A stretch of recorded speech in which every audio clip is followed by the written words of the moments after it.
Welcome into the Locked On Packers midweek edition of our squad show. I am your host. My name is Brandon Sneide, and this, ladies and gentlemen, could be the most important three-game stretch Jordan Love and Matt LaFleur together have ever faced. How do they respond, and is this offense officially back on track? I'm Peter Bukowski, host of Locked On Packers, and even though it chaps Matt LaFleur's ass to hear, I'm going to say it. Catch the ball! Hey, this is Jags. Hey, man, NFC North journey starts in Lambeau on Sunday. Go, Pack, go! It's the Packers Squad. Everything Green Bay Packers every week. Covering all the big hits and game-changing plays from Titletown. The way only the Locked On Podcast Network can. From the frozen tundra with all the cheeseheads, the Packers Squad show starts now.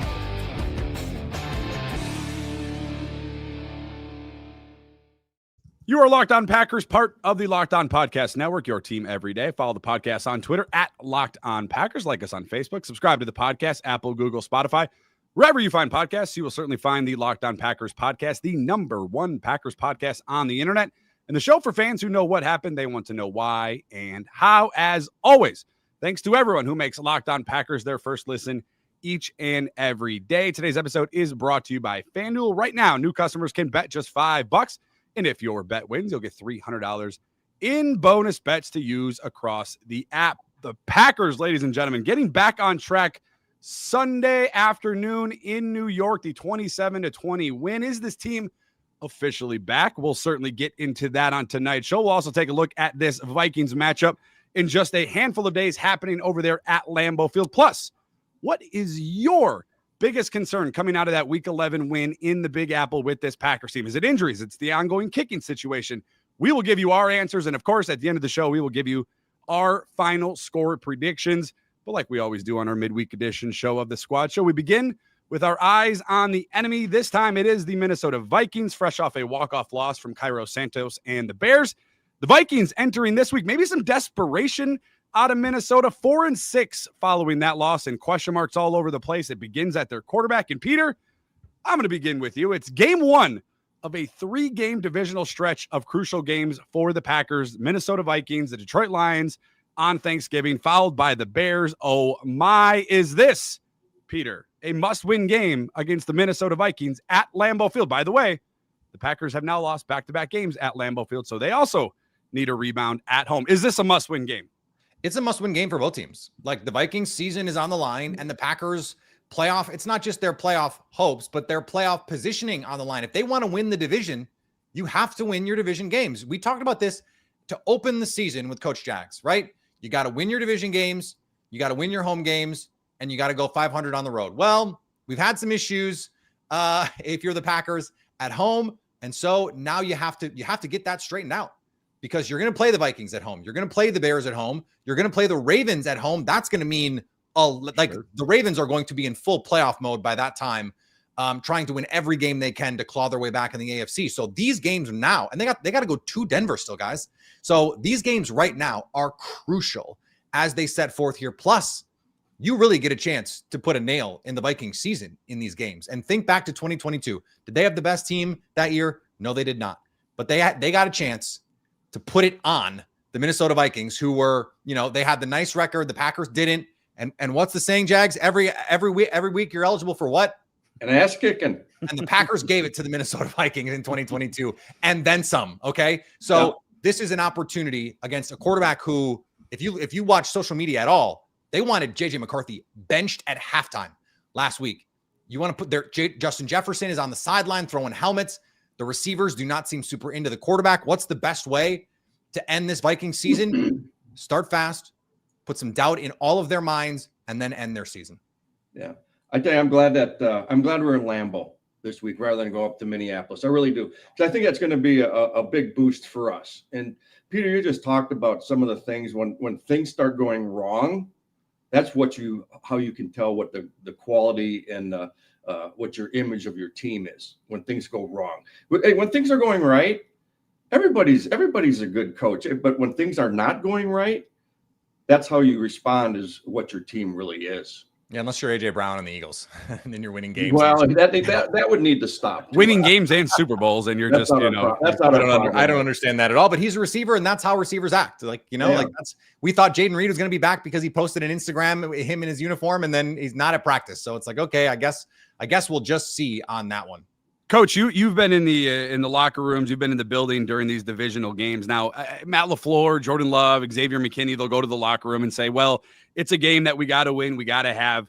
It's a divisional game, but there's more to these games, is there not? Absolutely. I mean, it's an NFC North. That's what I said in the tease. I mean, this starts at this weekend starts the journey on winning that division, right? And the division is getting tight. Detroit lost, Chicago won. I mean, this thing is like up for grabs, really. And let me just add this here, Brandon. Have either of you taken a look at the Bears schedule? It's not easy. It's not easy. So they play home for the Steelers this week. Now that may or may not be Aaron Rodgers, but don't you think Rodgers would love one last chance to say I own you against the Chicago Bears? Peter, can we all unite around Aaron Rodgers on Sunday if he plays? It looks like he probably will. Well, look, I would not bet it. There are Bears, the Bears radio going, don't be careful what you wish for with Aaron Rodgers. And I think they're right. Then they go to Philly, to Green Bay. They play home Cleveland. Philly on a short week, by the way. On a short week. Home for the Packers, at San Francisco, and then home for the Lions. They're going to be favored once the rest of the way. They've got 7 wins. They might not get to 9 here, guys. So you have the chance to win this division in your next stretch of games. 5 of the next 6, right? Are division games. That's correct. So, 5 of the last 7. 5 of the last 7. So this is the time. This is the stretch of games, and they've had this. Coach, walk me through the first time the team gets together, because the schedule comes out. I don't think you're together as a team for sure, right? Is there a point in time when you go over the schedule and you're like, hey, this is a gotta have it, or is that something that just we do here in the media? I think it's the media. Okay, that you do, because but like I've said before, we always divided it into 4 quarters for the season. We always did that. Go, guys, here we got to win this block of games, right? Or we need to be successful for the first 4, the next 4, and that's we've been talking about that as we've gone throughout this whole season. But these guys know how important these games are. Yeah, I mean they do, and I would anticipate getting it turned up a notch for this playing in the NFC North team.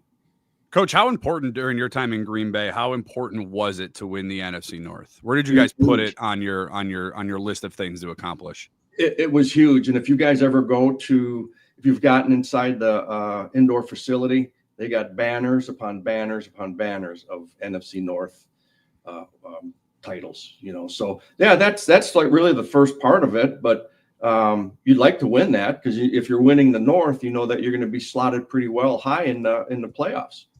Peter, go ahead, Peter. Well, I was just going to add to all of this, Matt LaFleur's record in December as a Packers head coach, 24-7. So, I mean, they're going to win most of their games in December. That's just what history tells us. So you've got 2 games left in November, win those games, give yourself a chance here at the end. I think the number right now, based on the models and the coaches and the players don't care about the models, but you guys know I do. I think it's the ESPN FBI gives the Packers, if they go 2-1 over the next 3, an 80% chance to make the playoffs. So you win. Basically, it's win your home games against these next in the next 3 weeks, and you're probably going to go to the playoffs. Peter, you mentioned JJ McCarthy and Vikings fans wanting him to be benched. He has 8 interceptions this year on 140 pass attempts in total. I think that's 1 for every 17 pass attempts or so, give or take the math off the top of my head.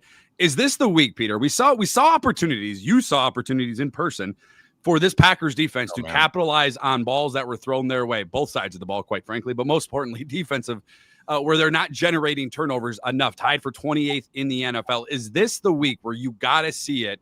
We can talk about the offense all we want, but is this the week where this defense has to become opportunistic and generate some turnovers against a guy that is going to give you opportunities?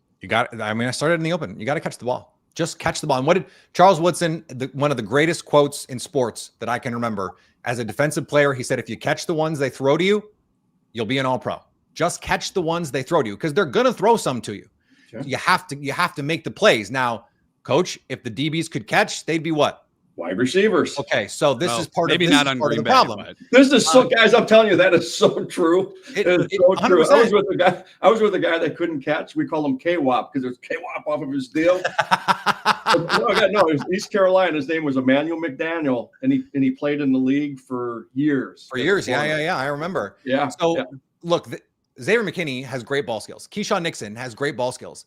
Like some of this is just luck. Like Javon Bullard had a ball in his hands and Isaiah McDuffie ran into him. Like those are just the unlucky ones. You look at some of the ones from this past weekend. The problem for JJ McCarthy and really for the Packers defensive backs is we're talking about the least accurate starting quarterback in the NFL, the least. So he's going to throw some balls off target. The question is, are they going to be off target in the right ways for you? Is he going to sail a ball over the middle of the field and Xavier McKinney is going to be right there? Or is he going to sail an out route 5 yards over everybody's head? Like there's a difference in off target throws. And this is the Caleb Williams thing, not to get too far down this rabbit hole, but like Bears fans love to point out how few interceptions Caleb Williams throws. That's because the ball is going 5 yards over guys' heads.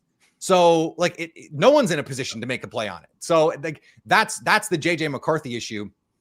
And it's a mechanics issue right now, Jags. Like if you watch him throw, he'll make good reads. Yeah. It'll be good process and he'll overstride or he'll click and he'll be out of balance. It's a lot of the fundamental stuff that you would have thought KOC, Kevin O'Connell's a really good quarterback developer.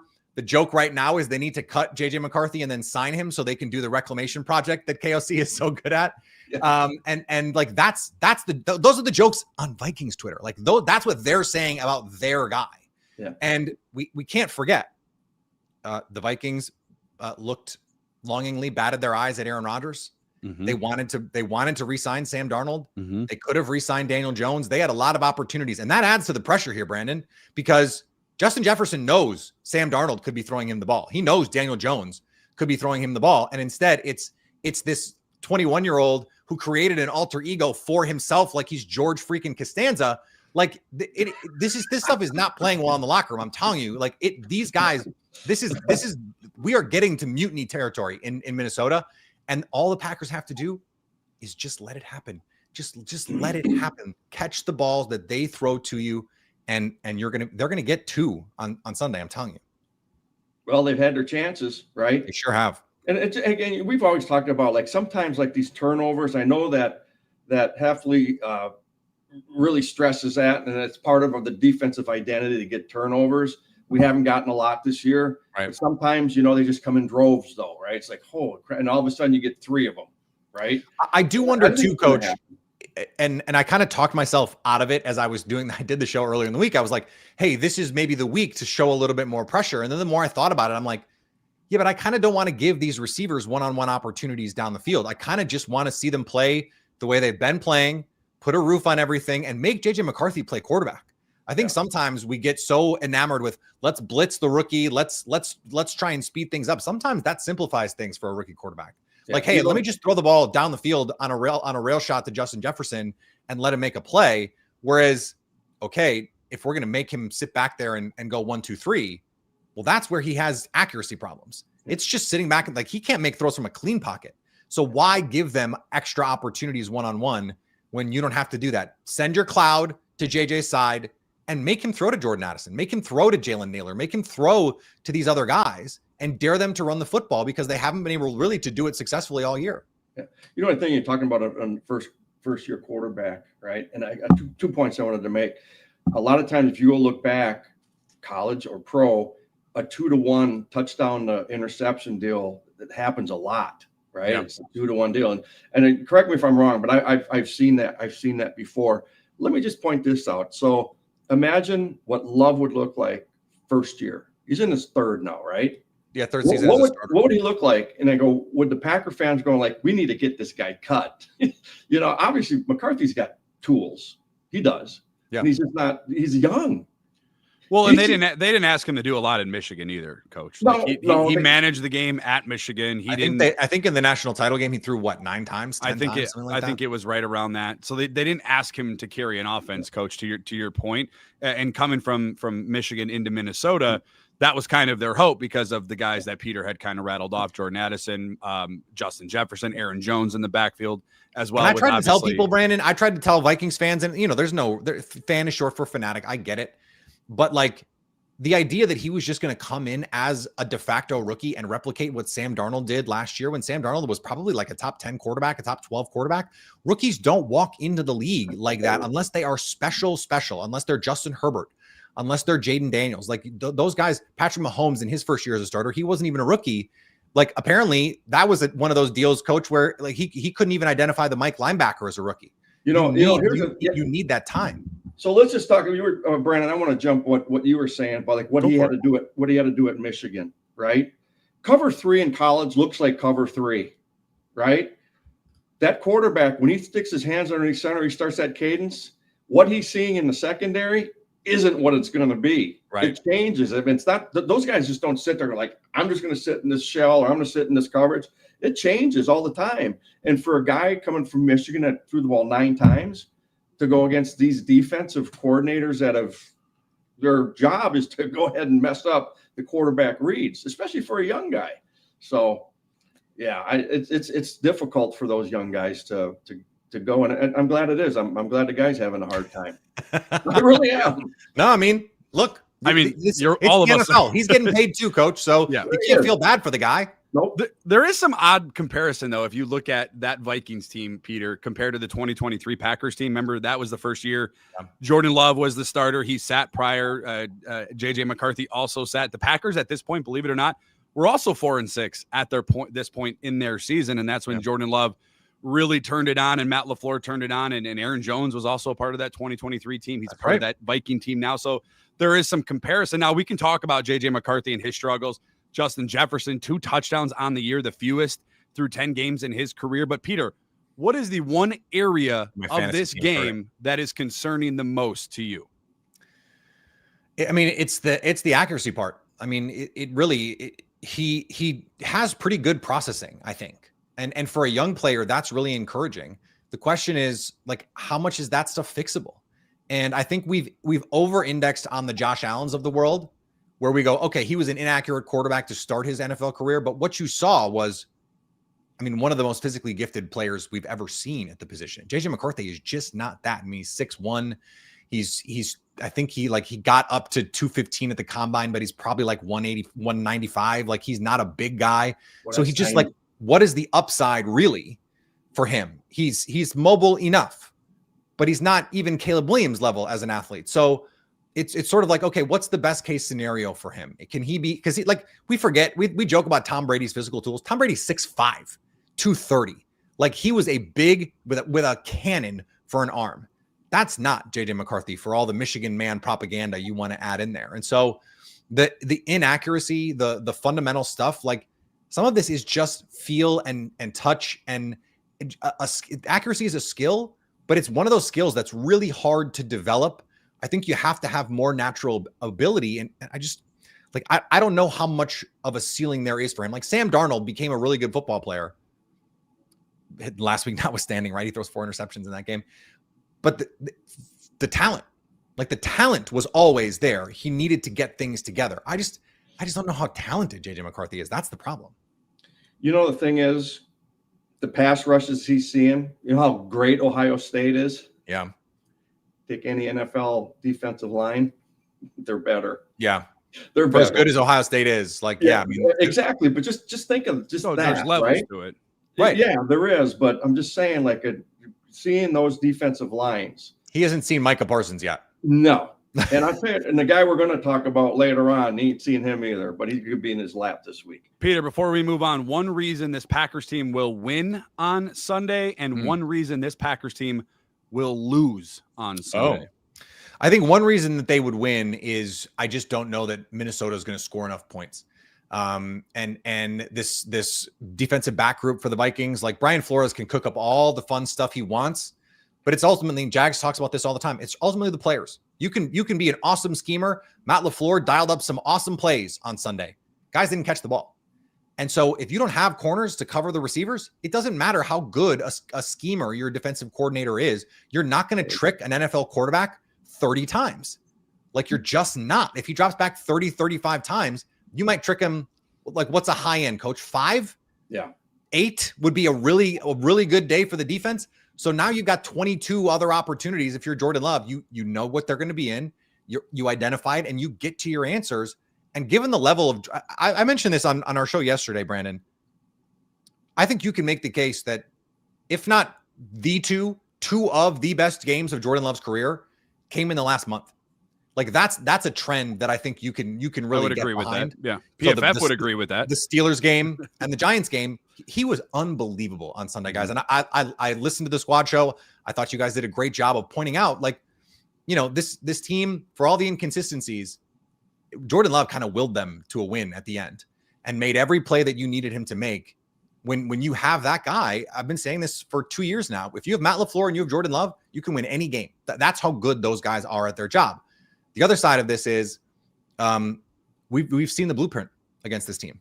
Run the ball just well enough, control the clock. That's kind of how Minnesota wants to play with J.J. McCarthy anyway. And then in the red zone, make the plays. Well, Justin Jefferson is one of the X factors in the NFL in the red zone. He's just a really tough cover. Kevin O'Connell's a really good coach. So the Vikings can try to follow the same formula that the Giants took, that the Panthers took, that the Eagles took.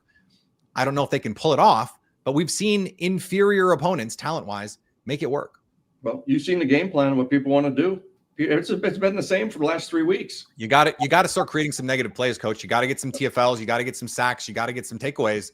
And Matt LaFleur said that, right, Brandon? Like, he mentioned, like, we got to start getting takeaways because teams are going to try and take the air out of the ball against us. Yeah. Well, to keep it out of our hands, right? Right. Hey, my deal on that, Brandon, it's the same every week, is who's going to win the turnover margin, who's going to win the explosive play margin. You win both of those things, you're going to win the game. If the Packers turn the ball over 2 or 3 times, they're going to lose. Well, let's hope not, right? But we need to have a big game this weekend, taking the ball away. I really believe that. Coach, how concerned? What's your concern level that Josh Jacobs? It sounds like he's going to play. The Packers injury report, by the way, if I read it off to you, we would run out of time on the program this evening. It's a Walgreens receipt, length of players that are on the injury report. But Josh Jacobs is on there, Coach. And I put on my Twitter account the numbers with Jordan Love when Josh Jacobs plays versus when he doesn't play. What's your concern level, Coach, if Jacobs is unable to go on Sunday? Well, you mentioned the other night, Brandon, about 26% of production. 26, yeah. Yep, ooh, that's 26. High, right? That's high. 30. I can grab some more numbers here, but together he is a large chunk of their offense. And he is. I tell you one thing though, that if he can't go, I mean, that's the way it is. Football doesn't care. They don't care. Everybody's hurt right now. I mean, football doesn't care if you can play or not. I mean, and let's see if Wilson can step up. The question I had for you guys, because I don't know, who's behind him? Josh Jacobs? Yeah, no. behind Wilson. Well, right now it's Chris Brooks. It's Chris Brooks. And look, I think this offense can be good enough with Emmanuel Wilson and Chris Brooks, because Chris Brooks, I mean, we saw, I don't know if you've seen the clip, Coach, but like the pass protection rep on the Savion Williams deep throw from Chris Brooks, he looks like a guard in pass pro. Like, he thuds the linebacker in the hole and then is moving his feet, hands inside. I mean, he really looks like an offensive line. It was teach tape. Yep. JT O'Sullivan on the QB school called it world-class pass protection from the running backs, said the Packers have the best pass protecting running backs in the NFL. I don't know if that includes Josh Jacobs, but it does include Chris Brooks. And so if you can have Emmanuel Wilson on early downs and Chris Brooks on third down, and you don't feel obligated, if you're Matt LaFleur, to run the ball 30 times, honestly, like that alone could be a net positive for the Packers, just because I think it almost forces Matt LaFleur to play a little bit more aggressively. And I thought the game he called on Sunday was the best game he had called since the first 2 weeks of the season. I think Coach, you and I talked about that on Sunday on the squad show as well. It felt very fluid, Peter. It felt confident. I know there was one point in the game, you probably didn't see it from your point of view on the television broadcast. It looked like he was yelling almost at himself. Matt LaFleur, that was, like, get the play in, kind of talking to himself. So there is an emphasis, I think, on getting into a rhythm, getting into a flow. And on Sunday, I mean, heck, there's a lot of plays you can dissect every week, but if Romeo Doubs catches that pass on the first drive for the Packers and they go down and score, and the game could be just completely different the way that rhythm and flow was going for the Packers did it seem offense. to you that they were getting in and out of the huddle quicker? Because it seemed like that way to me live. I thought they were slow. Yeah, I thought they were getting there. At least there were times when they were getting to the line of scrimmage and it was like, okay, there's still 10 on the play clock. Versus sometimes they get to the line of scrimmage and there's like 4 on the play clock, and you're like, oh my God. No, you don't like that. That's bad. Like when you're always up against the clock and always feel like you gotta go fast. So yeah, I thought it came in slow, Peter. Okay. A bunch. And we mentioned it, Brandon, on the show on Sunday. I said, we gotta get these plays off. They're going to the HUD. Yeah, they're going to the line of scrimmage, and there's 9 seconds on the play clock, and then they're canning a play, and then and they're forcing a timeout. So the Packers, though, did get the win on Sunday, but certainly despite that victory, unfortunately, there's some worries, there's some concerns with this team. I'm curious to hear what yours are as we give you ours right after this. I'm Cody Rourke from Locked On Broncos, and this episode is brought to you by Peloton. Peloton is shaping the future of fitness with the brand new Peloton Cross-Training Tread Plus, powered by Peloton IQ. This is Peloton's most advanced equipment yet, giving you real-time guidance and endless ways to move, whether you're running, lifting, or you're cross-training with your favorite instructors like Alex Toussaint. It's training reimagined to make your workout more personal. Peloton is built for breakthroughs with features that help you plan, stay motivated, and hit peak performance. You can let yourself run, lift, flex, and go while Peloton handles all the rest. Plus, Peloton IQ provides real-time strength coaching, tracking your progress and suggesting weights that challenge you so you can get stronger. Plus, the new movement tracking camera, it counts your reps and corrects your form in real time, making sure every rep is safer and smarter. So let yourself run, lift, flex, push, and go. Explore the new Peloton Cross-Training Tread Plus at onepeloton.com. Thank you for making Locked On Packers your first listen of the day. And thank you for making Locked On the #1 sports podcast network. A good win on Sunday for the Green Bay Packers. They snapped their 2-game losing skid, beating the Giants 27-20. Coach, I want to start with you. A really tough stretch for the Packers. Peter kind of alluded to it at the beginning of the show. 5 of their last 7 games will be divisional games. Their next 3 games are divisional games. It could be, in my opinion, is probably the most important stretch of games with the LaFleur Love era, as they have an opportunity to get back into winning the NFC North. They haven't done that since 2021. So it's been a few years since the Packers have won the NFC North. And I think right now, because of all the divisional games in front of them, they are currently in the driver's seat. However, it hasn't been sunshine and flowers, unfortunately. After that game, Coach, what concerns you the most about this team going forward?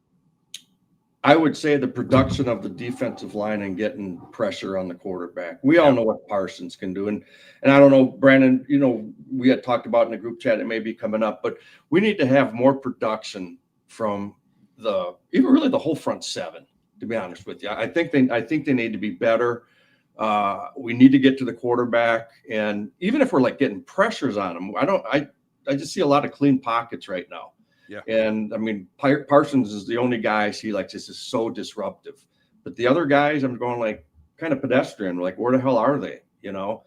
And Coop, how much did we hear his number last week? Well, unfortunately, the one time we did, it was on a big miss. Right. And we just need to get the money guys. We need to get those guys involved. Really. I think part of that too, Brandon, and I've been thinking about this a lot this week and over the last couple of weeks. If you think about the first play that Micah Parsons played as a Green Bay Packer. He's lined up over Penei Sewell, standing up next to Lucas Van Ness, who's a defensive end, and Edge Cooper. And the Lions had to sort out who's coming and who's not. And I just feel like what they're doing with Micah Parsons is really cool. We love the stand-up stuff, stand behind the defensive tackle, and you've got a 2-way go. But it's still just 4 guys. And so I feel like teams have said, we can wad up the protection and block your 4. They need to get back to me to more of the simulated pressure looks. Hey, show 6, show 7. And then make them sort out which 4 are coming. And that's when Jeff Hafley, I feel like, is at his best. The first couple weeks of the season, guys, Quay Walker, I think through the first 3 weeks, was the most productive pass rusher in the NFL. He had 10 pass rush reps and 7 pressures or some crazy number like that. When was the last time they sent Quay Walker on a blitz? Now, I know he may not play this week. He's banged up, but like that's where Edge Cooper can be such a difference maker. Line him up in the A gap, make teams declare, line him and Micah Parsons up in the A gap, or line them both up outside and send them both sometimes. A lot of this had become a little too predictable and it was happening in October where coach, you would see them, they'd line up in these simulated pressures and drop every time. And it's like, well, you can't drop every time because then we know what you're going to do. You become the boy who cried wolf at a certain point. It's like, okay, well, we know those guys aren't coming. Yeah. And if you, okay, 1 3rd down, well, then you have to be so bang on the one time you send it that it has to be the perfectly timed call. And it's like that. I think you're getting a little too cute. You're letting good be the enemy of or great be the enemy of the good. And I'd like to see them say, okay, yes, you have Micah Parsons, but create a little chaos too. Create a little more indecision in the minds of these offensive line. They could have their offensive line, the Vikings, for the first time in a long time, their full offensive line. Ryan Kelly. That means they haven't played together in like 6-8 weeks. Yep. So you're stressing their continuity. How are they going to communicate that? How are they going to pass these things off? If you've got an overload to one side, Jeff Hafley loves to do this. Let's overload one side and then let's run a TE on the other side. And we'll see who's going to come. Or you overload the one side and you take that end guy and you loop him all the way back around on the inside. They've had success doing stuff like that. When they've tried to blitz, they've been effective. They just blitz at one of the lowest rates in the NFL. And I feel like you have the guys, Quay Walker and Edgerrin Cooper especially. Send those guys.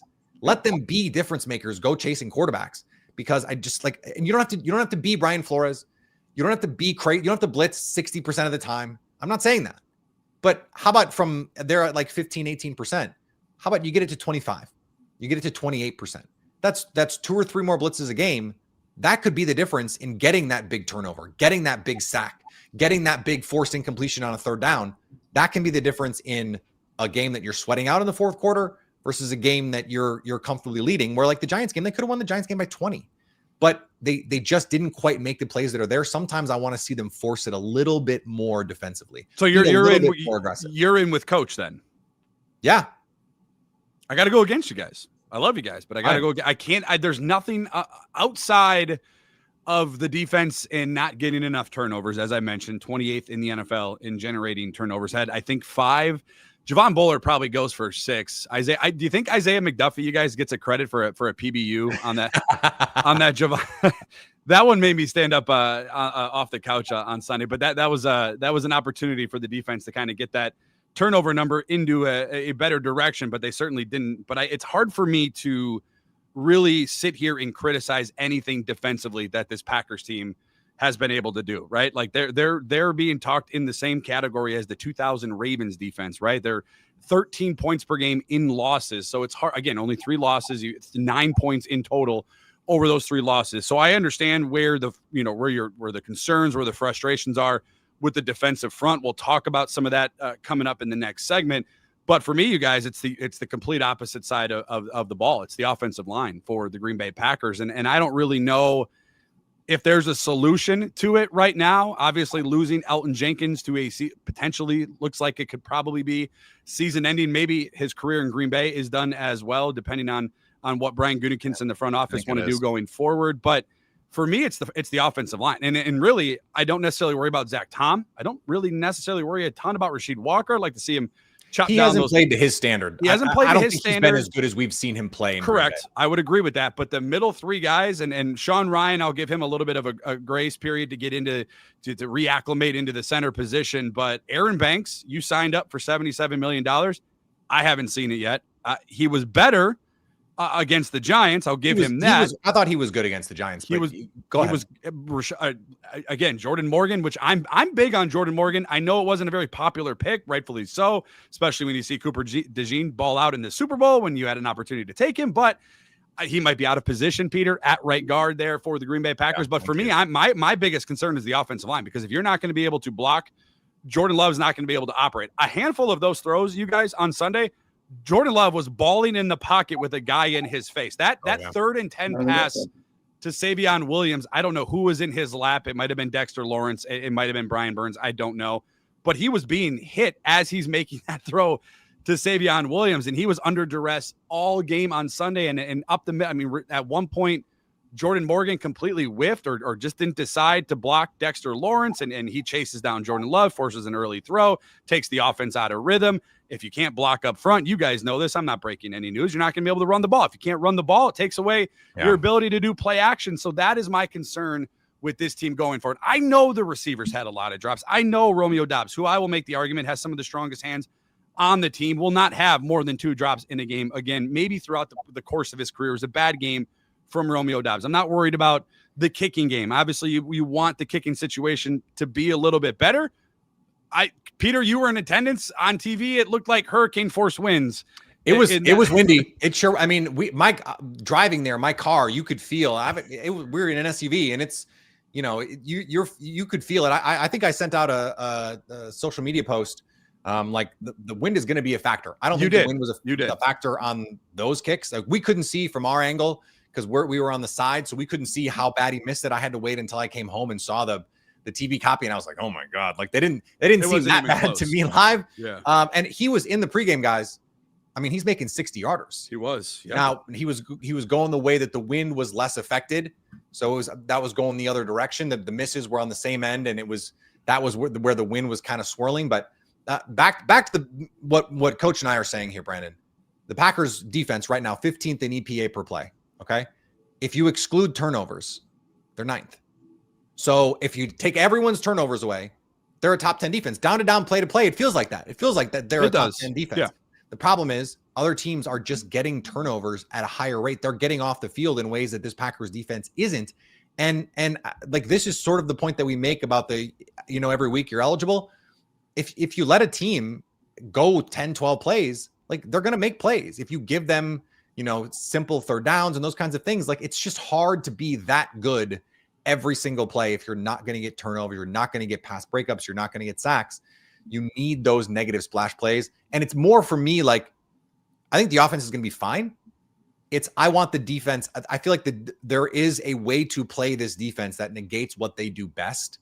And that's why they need to break out of some of this stuff to get to where they want to get to as a Super Bowl team. Because like Jalen Hurts said, it's the best defense they played all season. They played the Broncos, who I think have the best defense in the NFL. But Jalen Hurts said it's the Packers. We've seen what the ceiling of this defense looks like. I would like to see them play to that ceiling a little more often. Coach, to my concern with the Packers offensive line, and I've expressed it, I think, in our group chats before, and we'll get into the group chat in just a few minutes. How can you as a coach help and coach around the deficiency up front with the offensive line? Like, are you able to do things from an offensive standpoint to help kind of even out, your deficiencies up front?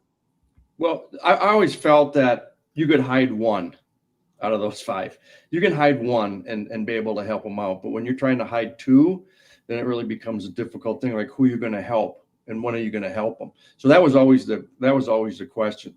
My big thing is the center position. I've mentioned this before, is that he touches the ball every snap. Even before the quarterback, he touches the ball every snap, and he has to make all of those line calls.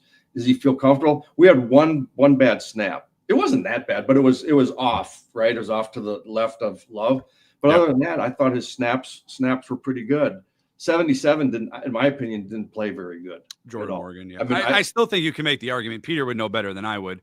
I don't think that's his natural position. I know for a fact it's not his natural position. And we have some people in the live chat that are wondering why he's not at left tackle. I think that might be something that the Packers, depending on what happens with Rasheed Walker in the offseason, and we're not nearly wanting to talk about the offseason yet, but that could be an opportunity for 2026 and beyond. But if, again, to my point, if you're unable to generate points because you are unable to keep Jordan Love either A, up healthy, or B, being able to give him time to create plays, or Josh Jacobs, I just think it completely takes away what you're going to want to accomplish come late December, early January and beyond.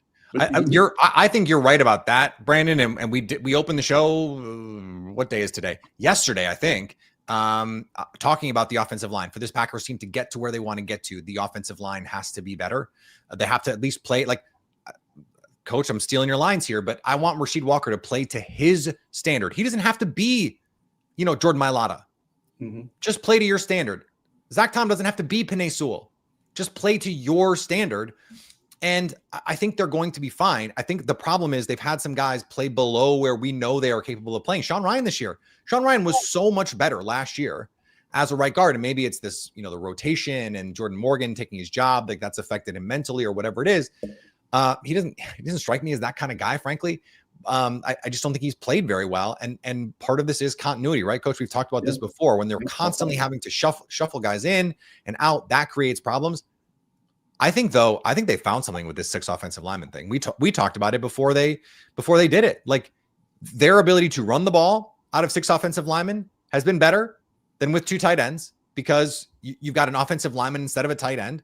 And then when you go to the play action game, it's so much more effective because teams are going, oh, they've run it down our throats on this. Every time they run that little insert play action where they bring the receiver in like he's going to insert block, and then he runs that crosser. It's open every time they've run it. Something has been open on that concept. And those guys get lost. Those guys get lost inside on the release. That's hard to defend. And one, they got Christian Watson coming the other way. So Savion Williams inserted. They had Christian Watson coming on a crosser the other way. And that whole side of this field was vacated because that whole side of the front is going, oh, shoot, like Savion Williams, it's that insert block. They're coming down to hit us, and Christian Watson is running free on the other side. So they've got some answers here, and that's why the offensive line, like I think they've started to find something. We're seeing this around the league, Coach. The Lions are going 6 offensive line. The Eagles are going 6 offensive line. The Steelers are 6 offensive line and 2 tight ends. Darnell one of those tight ends 300 pounds, and he's a tight end. We had talked about this. It's such a copycat league because now we're seeing like it's a 6-man surface, right? It's the guard, tackle, tight end, and the first tight end is the offensive lineman. And what that does, it creates an extra gap, and that's why and someone had success with it. Now everybody's doing it. You see it in college. And college probably started it, and it showed up on with all the unbalance and stuff you get in college, right? But that 6th guy, that's tough to defend because of the extra gap it creates on the edge. Each week, we love to bring you guys closer than ever to our Locked On Packers squad show, and we share the messages in our group chat. Stick around. We give you those coming up right after this. Today's midweek edition of the Locked On Packers squad show is brought to you by our wonderful friends over at FanDuel. The NBA is back, and there's no better place to get in on the action other than FanDuel, the official sports betting partner of the NBA. Even if you missed the start of the game or you want to ride the hot hand, FanDuel has live bets on everything from who will score next to those fourth quarter comebacks. Plus, you can even combine your live bets into a same game parlay for a shot at a bigger payout. It keeps every game even so much more exciting, especially when it's your team, hopefully it's the Bucs, making that late push. And right now, FanDuel is giving you new customers $300 in bonus bets when your first $5 bet wins. That's right, $300 in bonus bets when you place your first $5 bet and it wins. Head to FanDuel.com to sign up and play your game with FanDuel. Again, the official sports betting partner of the NBA. One of our favorite segments here on the Locked On Packers squad show is Into the Group Chat. Each week, we love to bring you into the things that we're talking about, give you the insights around the things that we're talking about around our favorite football team. And unfortunately, it wasn't positive this week. And it starts with me. I'm the one to blame because earlier this week, I sent in a message with the group chat saying, is Rashan Gary okay? What is the deal lately? And Peter, you had an interesting response because you wrote 2 question marks, like something actually had happened to Rashan Gary. And I was just referring to his actual play on the field. And your response was, he's asking out of games, and I don't know why, but he's not listed on the injury report. And we really haven't gotten any answers, whether it's from, the Packers beat reporters, whether it's Matt LaFleur. Again, you mentioned it. He's not on the injury report. 7.5 sacks this season. Now, if you look at those numbers, you're like, well, he's number 10 in the NFL in sacks, $24 million this year. He's the 13th highest paid edge rusher, hasn't had one of those sacks since you go all the way back to that Steelers game pre-Halloween. We are now a week or so away, I think almost exactly a week away from Thanksgiving. So it has been some time for Rashan Gary. And in our group chat, we were discussing how he's getting one-on-one. He's not able to win, how he's almost getting in guys' way, talking about the play that Edgerrin Cooper missed on that screen, that 3rd and 12 screen pass against the Giants. Peter, what's going on with Rashan Gary? What are we seeing? You were there in person. What the heck is going on? I've never seen a player in my life put his hand up to ask out of a game more often than I saw Rashan Gary do it on Sunday. Every other play, it felt like he's got his hand raised, like, take me out. And Matt LaFleur was asked about this today, in fact, as we record this on Wednesday. And he said, well, a couple reasons why he didn't play that much. Number one, he's never been a high snap player. I'm sorry, what? 20. If you got to be watching the cast for this, because Jags face, he just made a face. You're $24 million. He's never been a high snap player. Why are you? Number one, why is Brandon's guy Brian Gutekunst giving him $24 million if he's never been a high snap player? And then he said, well, some of it is game flow. Well, what game flow necessitates taking out your $24 million a year player?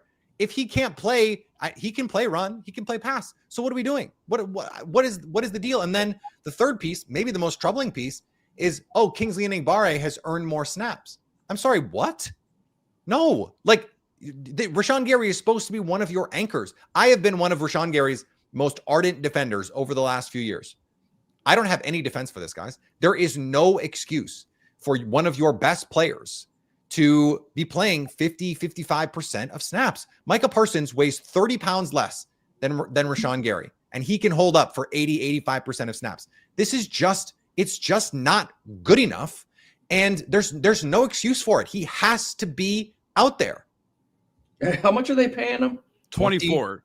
$4 million. 13th, as of right now, going into this year, Coach, the 13th highest paid edge rusher this You're season. tapping out.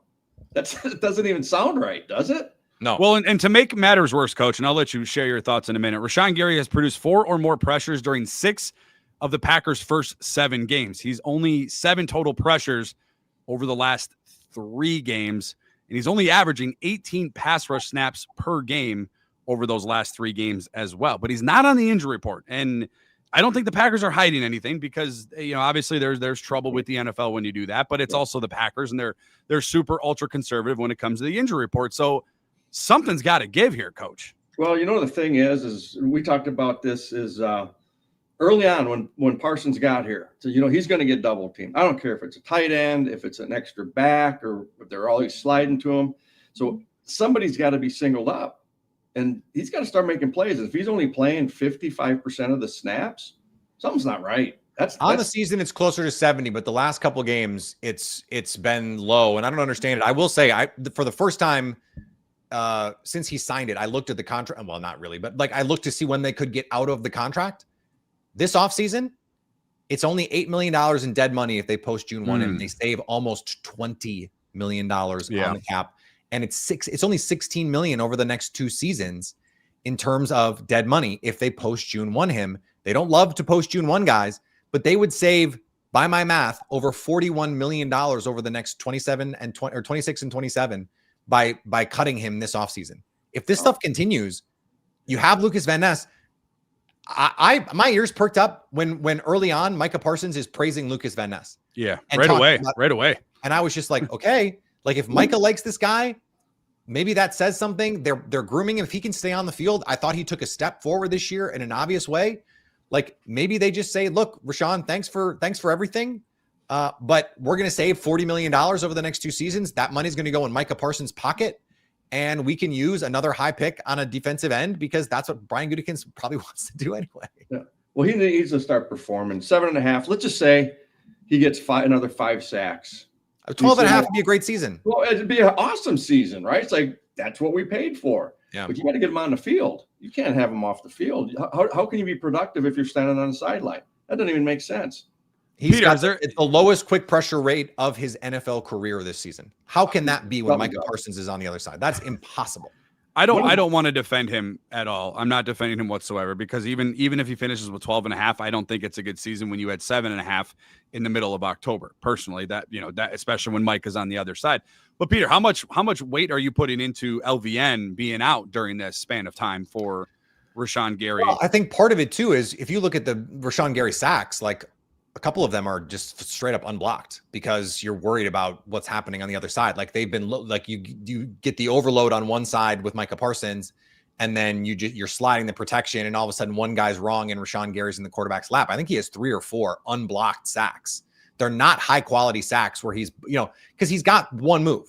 He's a bull rush player, and he doesn't seem to be playing with the same sort of force. And I don't understand it. He is a frustrating player because physically the tools, he's huge. He's so athletic. He's so strong. And he doesn't play like that. And, there's an old scouting adage that is, no longer the most PC thing to say. So I won't say it, but there are times where it seems like it's just like, dude, you do look like Tarzan. Like, come on, like, let's see what that ability can bring you. You guys know the rest of it, but it's just one of those things where I don't understand why we haven't seen it more consistently, especially coach. If he's going to be a mid-snap player, if he's going to be, I'm going to play 50-60% of the snaps, then you better be hair on fire 50-60% of the snaps. Like if the point is, like Giannis is a little like this, right? He's going to give you 33 of the hardest minutes anyone in the NBA is going to play. He like 38-40 minutes of Giannis at that tilt is not sustainable over the course of the season. That's not Rashan Gary. He's not doing that. He's not impacting the game that way. And so you need more from Devontae Wyatt. Remember that the halcyon days when Devontae Wyatt was the linchpin for this whole defense? We thought he comes out of the Cowboy game and all of a sudden they fall apart. Now he's back.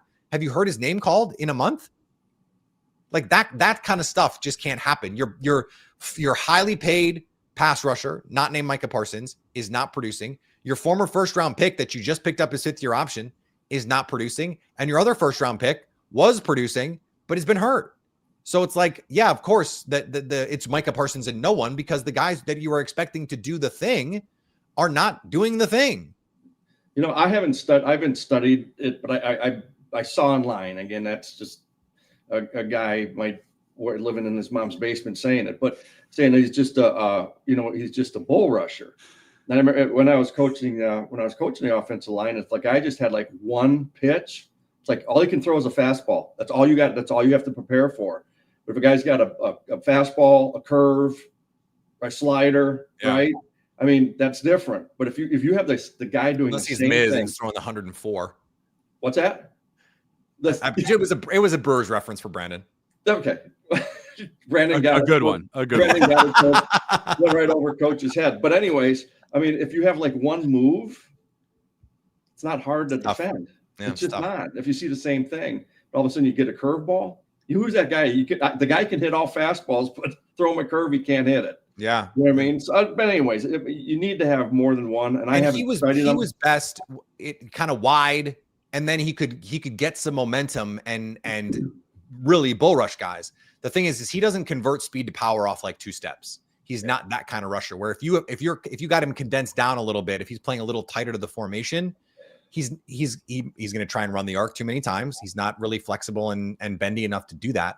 So if he's not playing wide 9, the bull rush is just kind of less effective, and they're not really doing that. And I think that's why you're seeing Baron Sorrell play a little bit more. It's why you're seeing Kingsley Nabari play a little bit more, because those guys, not that they've got a more diverse, set of pass rush moves, but because they're kind of more natural players, condensed down the formation a little bit, whereas Rashan needs to play a little bit wider, which is weird to say about a guy who's not really a speed rusher. Normally, coach, remember Jason Babin? Yep. You put him in that wide 9. I mean, he was only 245 pounds, but you put him in a wide 9 and you couldn't block that guy. Yep. Now on first down, when he's a little closer to the formation, you could run right at him. So, it's kind of weird that 275 pound Rashan Gary has got to be a wide 9 pass rusher to be effective. that just shouldn't be. But the thing is, if a guy's a wide 9, right? I mean, that's not hard, and the tackle kicks out, and he's got is a bull rush. I mean, that's not hard. Yeah, you should be able to anchor against that. Up and under, or he's got a spin move, or whatever he's got. But just a bull rush from a wide 9 technique, the tackle doesn't have to kick out very far. Especially at some point, it's going to turn into a bull rush, right? Right. I mean, that's not hard. But a speed rusher, that's a different story. Whether it's from our mother's basement or elsewhere, our Locked On Packers midweek squad show, it's only an hour long, which on the surface, guys, seems like a lot of time, but there are some things that we cannot get to, or we just want to add to our show. extra points, and final score predictions coming at you right after this.